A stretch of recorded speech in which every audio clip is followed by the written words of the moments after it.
good, YouTube? Welcome back to another video. Today we've got a video called They Need You to Eat More. Now this is going to be back on the educational ish. I know that there's been like an obesity epidemic. I don't even want to say epidemic, but you know, obesity has been an issue, and I feel like we need to do a better job at promoting healthy lifestyles and stuff like that. Me personally, I'm not somebody who stays in the gym. I haven't been in the gym for a very long time, but I feel like even just like controlling our eating habits, or you know, taking care of our sleep, or taking care of our mental health, like there's so many different things that we could do to just live a healthier lifestyle, you feel me? And I feel like I could use my platform to shed light on some of the stuff, you feel me? And so we're gonna watch this video. Ironically enough, it is my supper time, so I am gonna be eating while we get through this. However, I could tell you right now that I made this, right? This is not some fast food. Everything on this plate I made myself, except for the garlic bread, obviously, but the spaghetti, the meat sauce, everything like that, that was all me. So I know what I'm putting into my body, and I'm willing to make the sacrifices that come with it, you feel me? But yeah, let's go ahead and watch this video. This is called They Need You to Eat More. Let's figure out what they talking about, and let's see if we have any thoughts or opinions. In order to succeed, the food industry needs us to eat more and more and more. And we have been. Over the last 60 years, we've completely changed our eating habits. We now eat bigger portions, we snack all day long, and we've crammed our... Yo, I can almost guarantee you that this is AI footage, because it's no way someone actually had a hot dog, and no way, bro. We now eat bigger portions, we snack all day long, and we've crammed our diets full of cheap, ultra-processed food. The result is obesity for us and billions of profit for the food industry. But recently, something interesting has happened. For the first time in decades, people are eating a little less. Nothing crazy, just a shift for now. People want to be healthy, so they are exercising, they are losing weight, they are eating less. Sounds great, right? Well, not if you're the food industry. In that case, it's bad for business. So what are they doing? They're fighting back. So today we're discussing the food industry's multi-million-dollar plan to get things back on track, their new wave of healthy, ultra-processed foods, and the fact that right now they are using AI to engineer the most insanely addictive food products they've ever created. What? But before we get into it, let's talk about cooking real food at home with today's sponsor, HelloFresh. If you like to cook but hate meal meat and wants to usually make this recipe life, but now I regular but you for 10 subscribers only. HelloFresh. I'd like to kick this off by asking if you're familiar with Hot Pockets. Those little pizza pockets you pop in the microwave, heat and eat. When you want a hot meal without a big deal, Hot Pockets. Yeah, those. And I'd like to ask you, would you consider them to be a health food per se? No? Okay, fair. Well, then, would you consider them to be great for weight loss? No, again, okay. Now, what if I put them in a green box? I removed exactly 30 calories and I renamed them Lean Pockets. Bored with the old diet lunch? Join the revolution.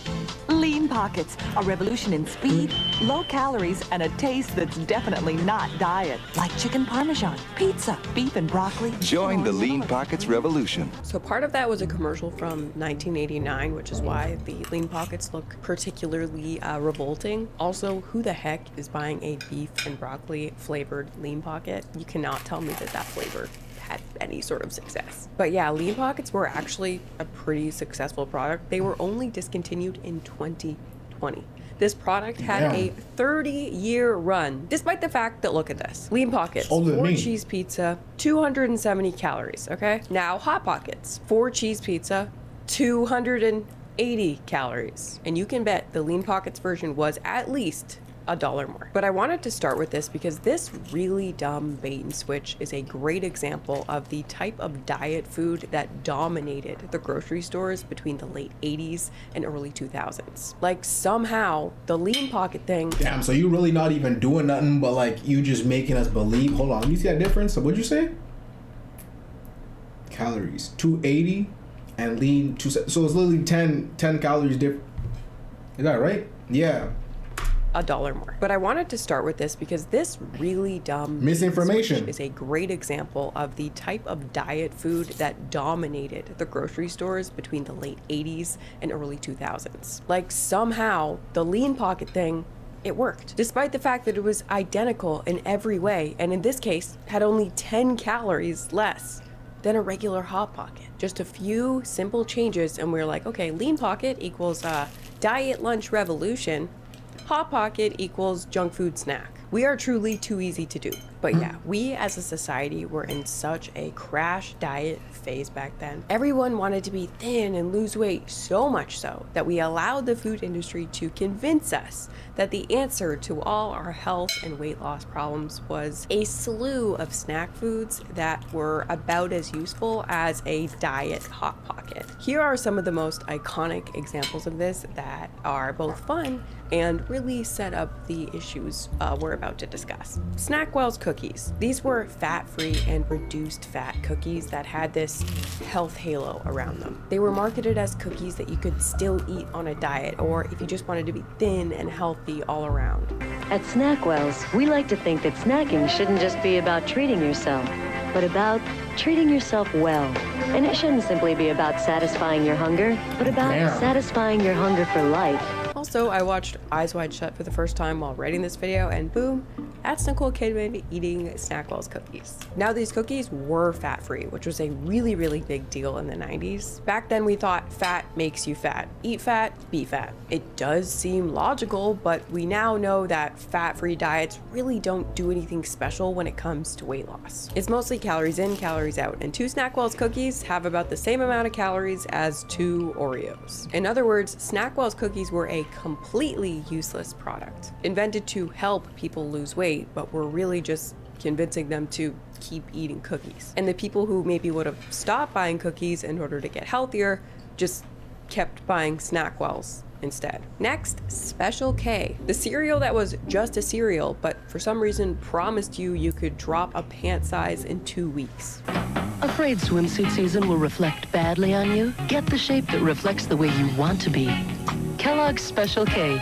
Lose that winter fat. The idea was people were supposed to replace 2/3 of their normal meals with a bowl of Special K instead. Possibly the dumbest diet hack I've ever heard of in my entire life. 2 bowls of sugary refined carbohydrates is the opposite of a diet hack. I don't know about you, but I'm going to be starving in 45 minutes. Meals, 2 bowls, 2 weeks. Have Special K or Crunchy Nut for breakfast and again for lunch or dinner for 2 weeks, and you too could drop a jean size. Yet somehow, again, we believe this whole thing. Like the food industry really had people thinking that a box of cereal had magic weight loss powers. And millions of people participated in Special K challenges where more than half of their diet Damn, I wonder. Special K. Honestly, it's kind of genius. I wonder what those lawsuits look like. Oh! I know them bitches hurt. Yes, you almost have to give them credit. I don't want to, but damn. And finally, possibly the most disturbing diet snack of all, Wow potato chips, a Pepsi product released in 1996. Actually, PepsiCo is kind of the star of the show today. We will be talking about them a lot. Wow potato chips were 0 fat and about half the calories of regular potato chips because they were fried in this magical new oil called Olestra. Now, unlike Special K, Olestra really was seen as a miracle at first because it couldn't be absorbed by the body, so it was 0 calories. But it tasted like normal fry oil. Bet you can't taste the difference. Bet I can. Take the WOW challenge yourself. Bet you can't taste the difference, or it's free. What? Wow. Resulting in low-calorie potato chips that were just as good as regular potato chips, offering people the chance to, quote, eat like a kid again. Remember the simple pleasures of being a kid? They're back. Now you can eat like a kid again. Introducing new Lay's Wow Potato Chips. They taste just as good as regular Lay's, and because they're made with Olean, they're half the calories and 100% fat-free. The only problem was Olestra actually inhibited the absorption of essential vitamins and minerals and caused abdominal cramping, loose stools, and what would be later called anal leakage. Yeah. What? And some people had loose stools and what would be later called anal leakage. Yeah. And some people had no side effects, but others had to be hospitalized with anal leakage. So after hearing these stories, people stopped buying these chips, they got discontinued, and no one got to eat like a kid again. Now, obviously, none of these products were really an attempt to help people make healthier choices. They weren't even really trying to help people lose weight. These products were about ensuring that people kept eating even when they were trying not to. It was all about sales, and sales for the food industry means people must eat. And ideally, eat more and more and more and more. And eating we have been. Since the 1960s, the amount of calories available per person has taken off like a rocket. After World War II, the food industry just kept getting more efficient, inventing cheaper, more interesting, and fun foods that Americans wanted to fit into their lifestyle. Suddenly, food was cheap everywhere and exciting, futuristic even. Back then, most people only ate 3 meals a day. Snacking was not a thing. It was straight up weird for people to eat outside of their 3 meals a day. But over...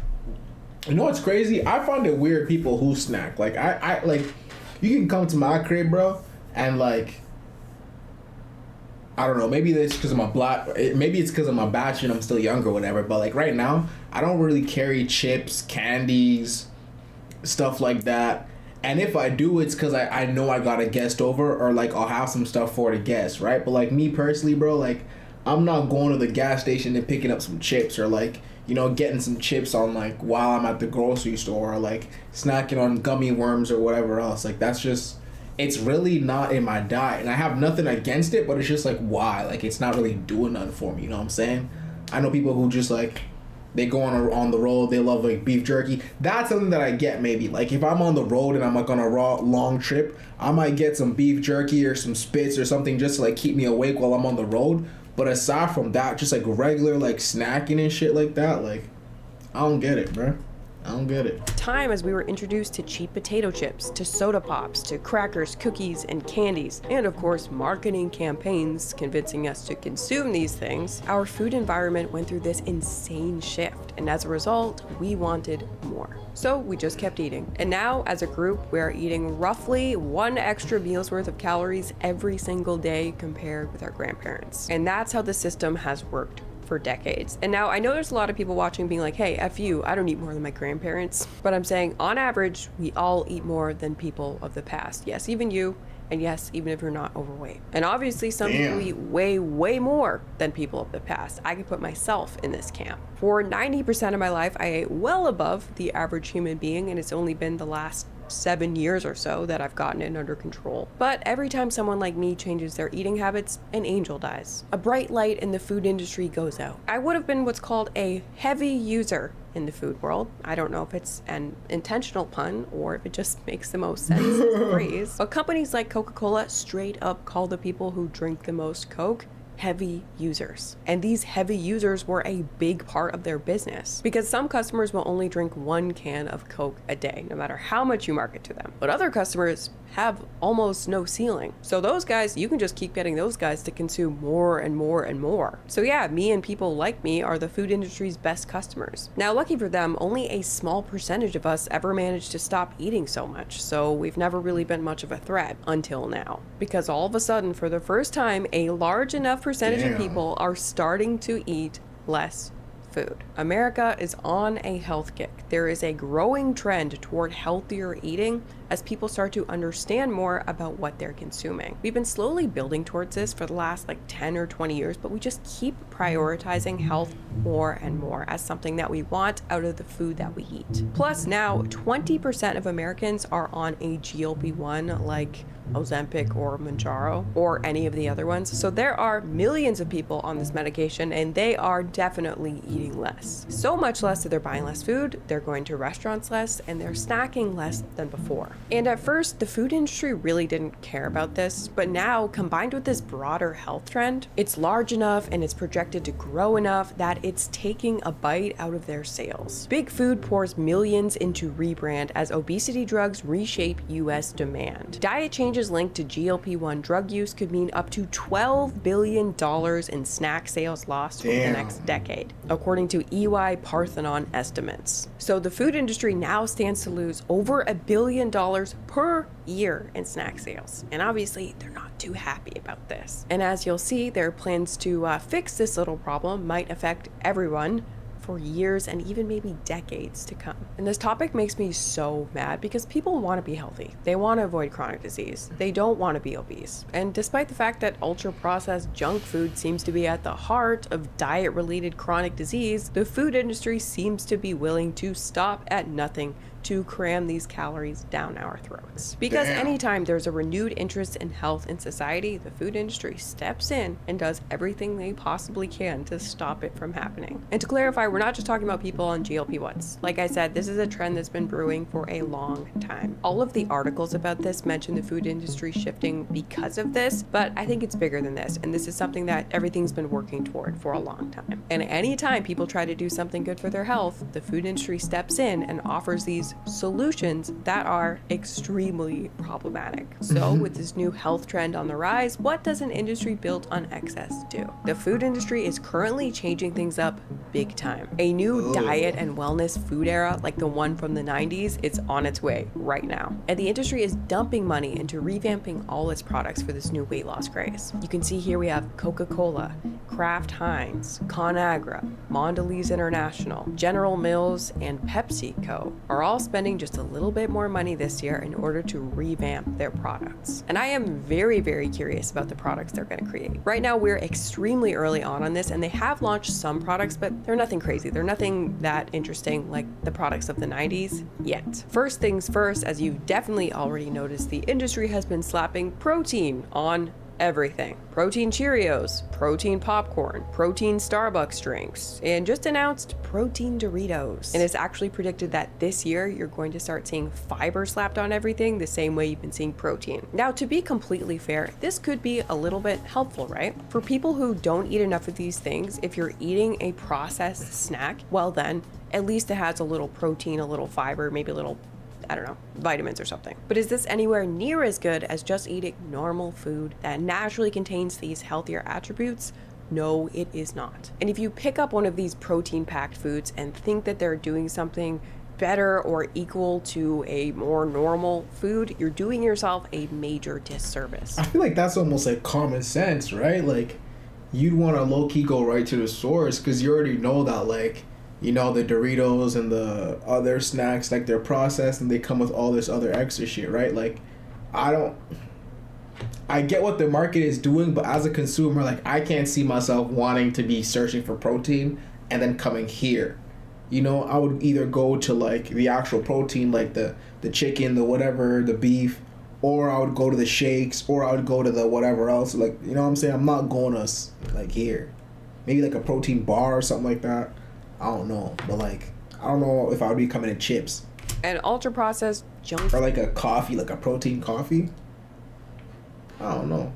Food, a snack food, is still a junk food, a snack food, even with lots of protein in it. Exactly. And although it's not going to kill you, it's still more marketing gimmick than functionally helpful to your life. There have also been some other new inventions, such as another one from Doritos, Simply Naked, Doritos with no dyes and no artificial flavors. I personally really don't get this product. A Dorito by any other shade is still a Dorito. Changing the color of a Dorito does not make it not a Dorito. It also doesn't make it that much healthier at all. The color of the Dorito was never the major problem with the Dorito. Please don't get duped by products like this. Products like this do absolutely nothing to improve your health. You can't eat like a kid again, okay? And you don't get to count naked Doritos as a step in the right direction if you're trying to eat healthier. Also, can you tell me in the comments if you bought these, okay? Because it seemed like when it was launched, nobody cared. The launch seemed to be announced to crickets because here's how they launched it on Instagram. Yeah, with one of those 9 square grids, something that was popular in maybe like 2016 or even earlier. Very questionable marketing choice, okay? I haven't seen one of these in so long. I'm like,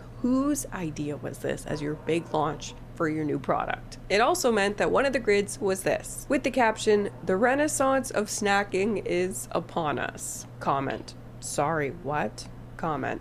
same reaction. Also, most of the posts got almost no interaction, except for that one, for the wrong reasons.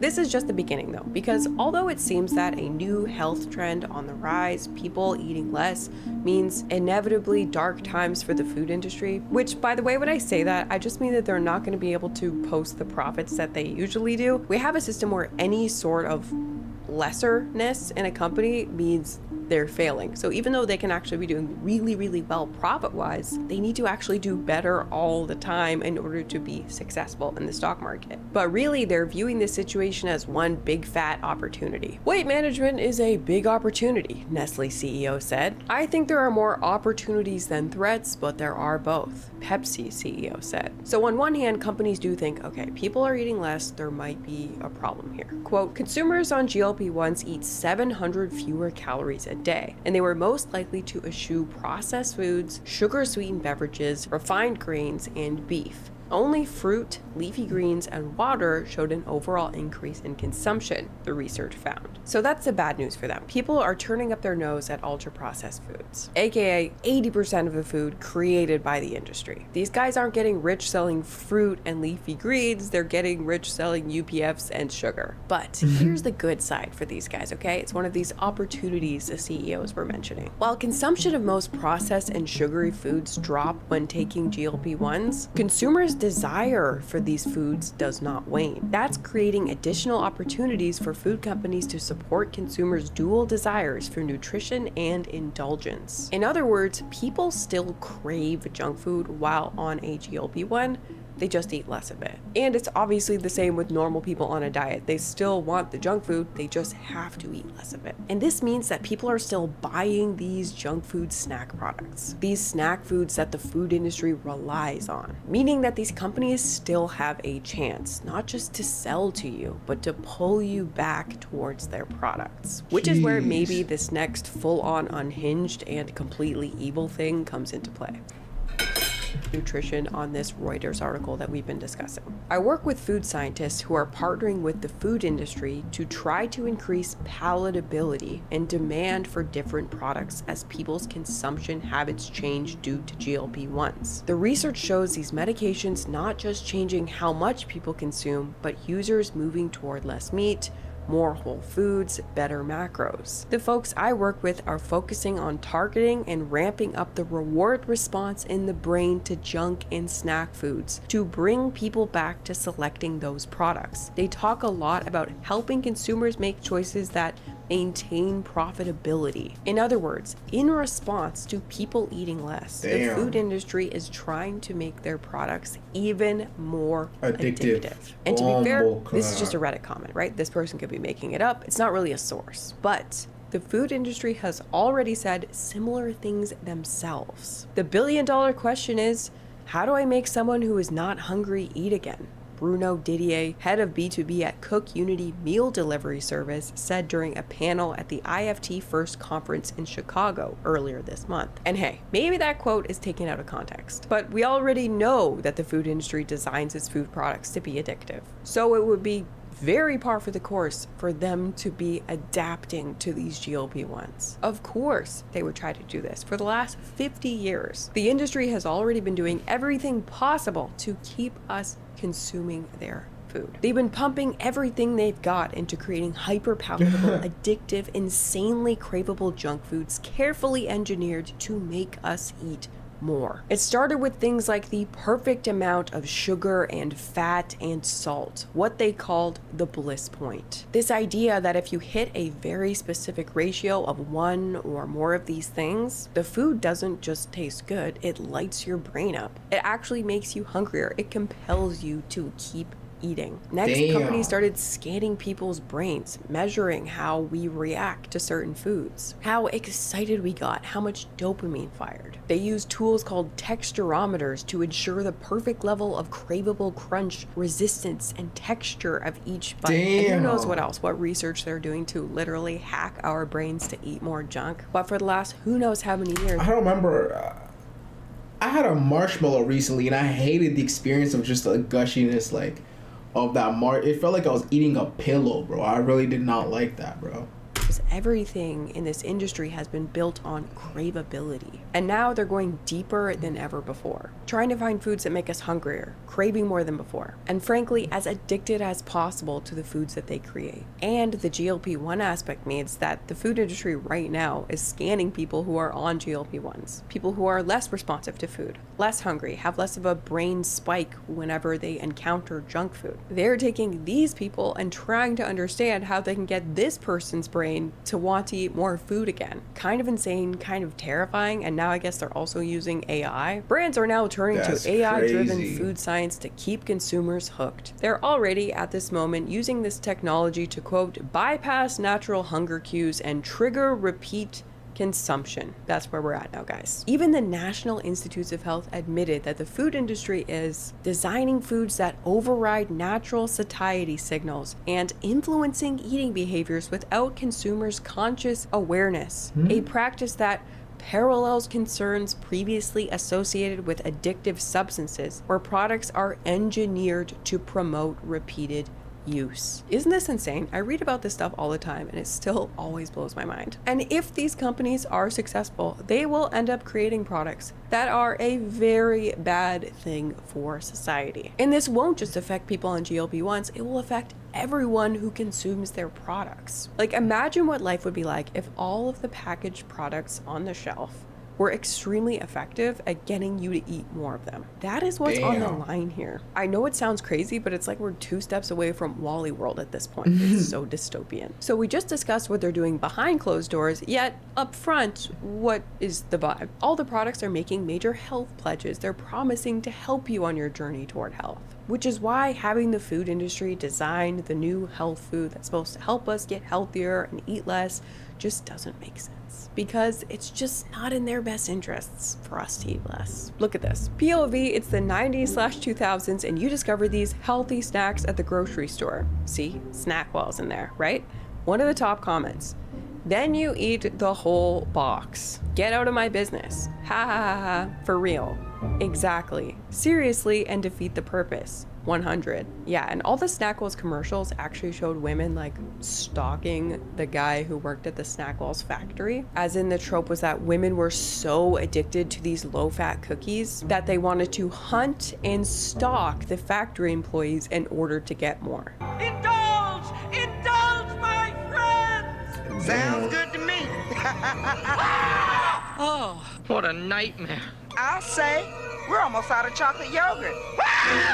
Not exactly a recipe for weight loss or health success, and something tells me that protein Doritos might be in the same category. So every time they invent a healthy junk food product, it's one big fat joke. And the joke is on us if we buy into it. In reality, if you want to get healthier food-wise, one of the best things you can do is just to avoid the prepackaged, ultra-processed snack foods altogether. It's sad that this gigantic industry can't figure out how to give people what they need and want, which is just real, normal, healthy food, but it doesn't exactly work with their business model. In reality, one of the best things you can possibly do food and health and weight-wise is to eat as few of these ultra-processed snack foods as you possibly can, and instead turn to cooking your own food as much as possible.